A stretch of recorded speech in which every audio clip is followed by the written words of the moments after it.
Some people leave behind legacies. Others leave behind sentences, final words, whispers before the void. Some are poetic, some are terrifying, some make no sense at all. But all of them are real, documented, spoken seconds before death. Here are 10 of the most chilling last words in history, counted backwards.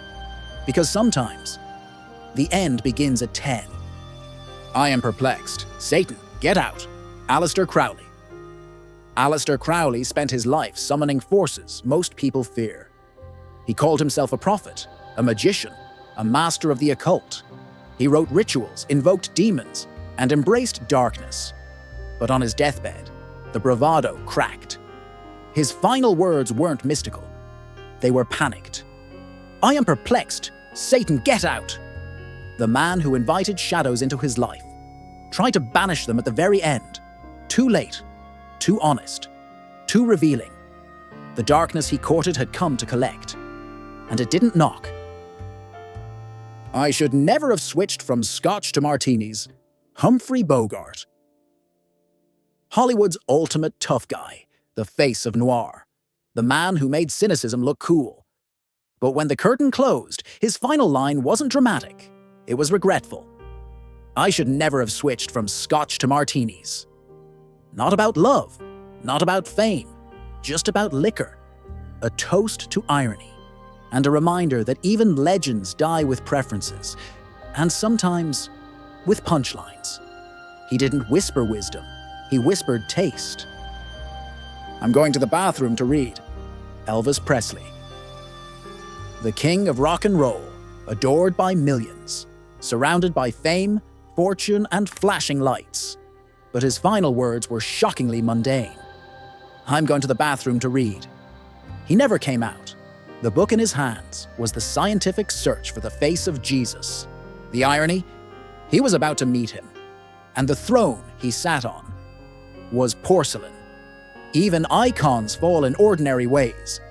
And sometimes the last chapter is literal. Don't let it end like this. Tell them I said something. Pancho Villa. Revolutionary, outlaw, hero. Pancho Villa was ambushed and shot. As he lay dying, he didn't plead for help. He pleaded for legacy. Don't let it end like this. Tell them I said something. He wanted meaning. He wanted to be remembered, but he had no words left. So he asked for fiction and got truth, because silence speaks loudest, and sometimes the most powerful last words are a request for last words. I am not the least afraid to die. Charles Darwin.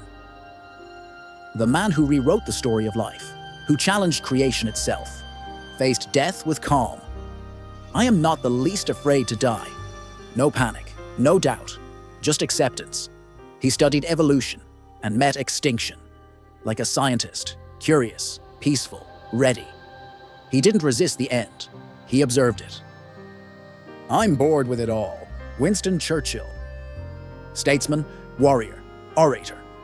He led Britain through its darkest hours. He faced bombs, battles, and betrayal. But his final words weren't grand. They were weary. I'm bored with it all. Not fear, not sorrow, just fatigue. He'd seen too much, fought too long.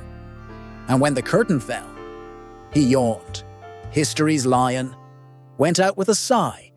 Even titans get tired. I see black light. Victor Hugo. Poet, visionary, author of Les Miserables. His final words were haunting. I see black light. A paradox. A poem. A portal. Was it metaphor? Was it hallucination? Or was it real? The man who wrote darkness saw it and named it before vanishing into it. He didn't describe death. He described what comes after. I have offended God and mankind because my work did not reach the quality it should have. Leonardo da Vinci. Genius, inventor, painter, but even da Vinci died unsatisfied. I have offended God and mankind because my work did not reach the quality it should have. He painted the Mona Lisa. He designed flying machines. He dissected the human soul, but he wanted more. Perfection. Immortality. And in the end, He apologized for not being divine. He didn't fear death. He feared imperfection. I'm losing it. Frank Sinatra. The voice of a generation, the swagger, the charm, the man who sang My Way. But his final words weren't poetic. They were raw. I'm losing it. He felt it. The fade, the unraveling, and he named it. Not with a song, but with surrender. He didn't go out swinging. He went out knowing. Either that wallpaper goes or I do. Oscar Wilde. Playwright, wit, master of irony.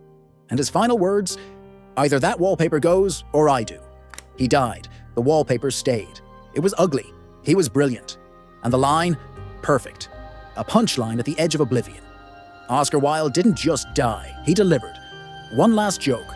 And it killed. He didn't fear death. He mocked it. These weren't scripts. They weren't rehearsed. They were real. Spoken seconds before silence. Some were tragic. Some were absurd. All were human. Tap thanks if your spine just tingled. Subscribe to Ten Tails Cave for more cinematic chills. And remember, the last thing you say might be the only thing they remember. So make it count. Or make it unforgettable. Because even silence echoes